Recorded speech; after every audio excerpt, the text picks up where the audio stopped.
Mengapa sih kita berteman? Kita sebagai makhluk sosial perlu interaksi dengan sesama.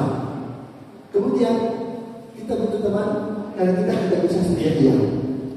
Ada masa-masa kita butuh orang yang mensupport kita. Karena itu kita butuh teman untuk kita bisa saling melengkapi. Pentingnya berteman dalam konteks kita belajar tentang menjadi sakti.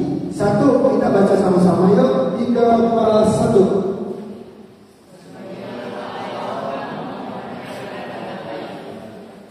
Itu pentingnya berteman dalam proses evangelisasi. Sebelum kita menyampaikan kabar baik, kita membuat rasa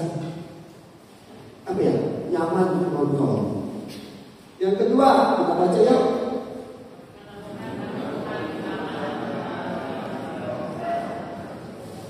Menemukan kebutuhan utama. Kita akan sharing akan lebih tepat sasaran kalau kita tahu kondisi lawan bicara kita. Benar nggak? Akan agak aneh lawan teman kita sedang mengalami masalah keuangan. Kita bercerita betapa Tuhan baik menyembuhkan kita. Nyambung nggak? Enggak. Yang ketiga, baca yuk 3, 2, 1.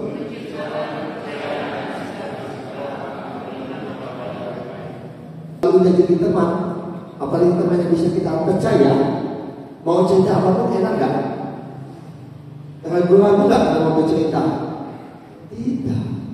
Itu pentingnya proses berteman bareng kita evangelisasi. Yang keempat, 3, 2, 1. Filipi 2 ayat 2 sampai 4 sebagai kasar proses berteman yang kita lakukan.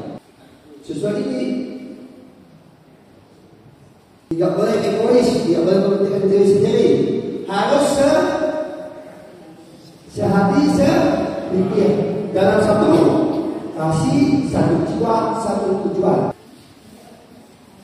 Apa sih kesempatan untuk melakukan proses berteman?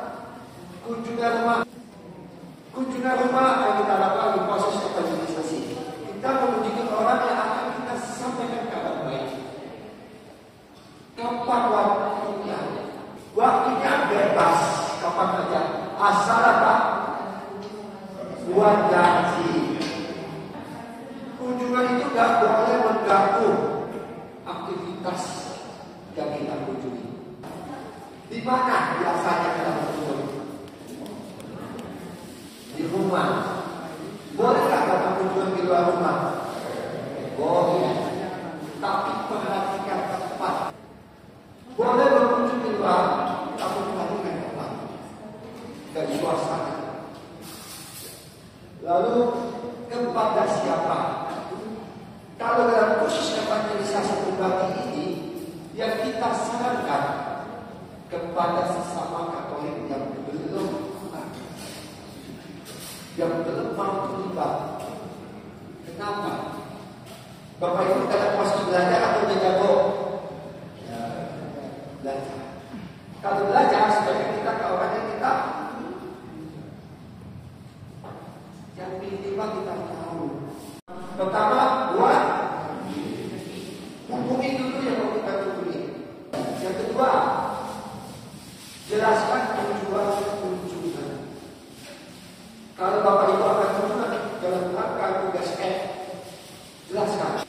Yang ketiga, pilih waktu yang kalau misalnya tanya ibu saya kunjungan hari ini jam segini, ibunya bilang nggak bisa, jangan dipaksa.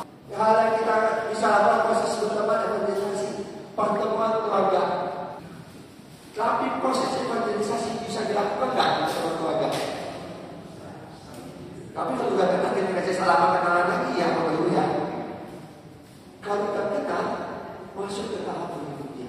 Waktu kita lakukan bisnis atau pekerjaan, kita bertemu dengan sesama nggak?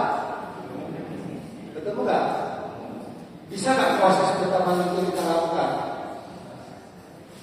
Kemudian yang keempat, yang pelayanan umat awam, asisten iman, waktu melakukan kunjungan bagi komunitas, apakah itu proses evangelisasi?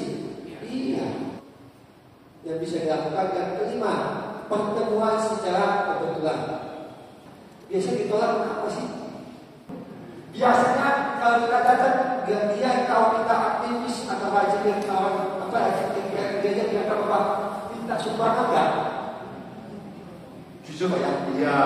Yang kedua, diminta untuk aktif dalam kegiatan gereja. Banyak orang cari alasan, jadi begitu didatangi nggak mau. Mereka menolak. Pernah nggak mendengar kata orang kita kalau minta sesuatu yang terbaik dari Tuhan, benar nggak?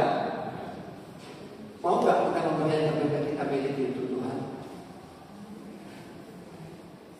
Kalau kita malas, nggak mau ikut aktif pada kegiatan, sekarang kita cuma minta Tuhan berikan yang terbaik buat saya. Kok kita nggak mau memberikan yang terbaik yang kita punya? Yang ketiga,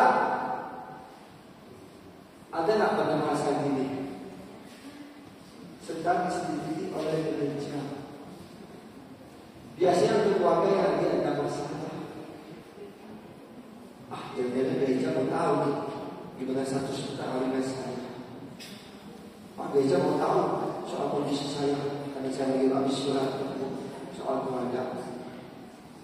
Ada nggak yang di sini? Di sini nggak ada. Di luar sana ada. Di sini kan baik-baik semua kan? Bukannya masih ada senyum kan? Di sini kan baik-baik aja. Yang keempat, merasa sedang diselidiki. Umumnya manusia suka nggak diselidiki, digali-gali, dikoi-koi. Makanya pada untung. Bagaimana sih cara kita mengatasi penolakan? Ya ini sudah dibahas tadi. Memperkenalkan diri dengan tujuan yang jelas. Contoh dua, setahu saya di Bandung belum pernah dia pakai. Di Jakarta pakai. Contoh mahasiswa di Bandung belum ada pokoknya pakai surat untuk kunjungan. Yang ketiga, harus Bapak Ibu mau nggak dikunjungi orang yang mukanya jutek? Mau dikunjungi orang yang mukanya punya senyum atau yang jutek?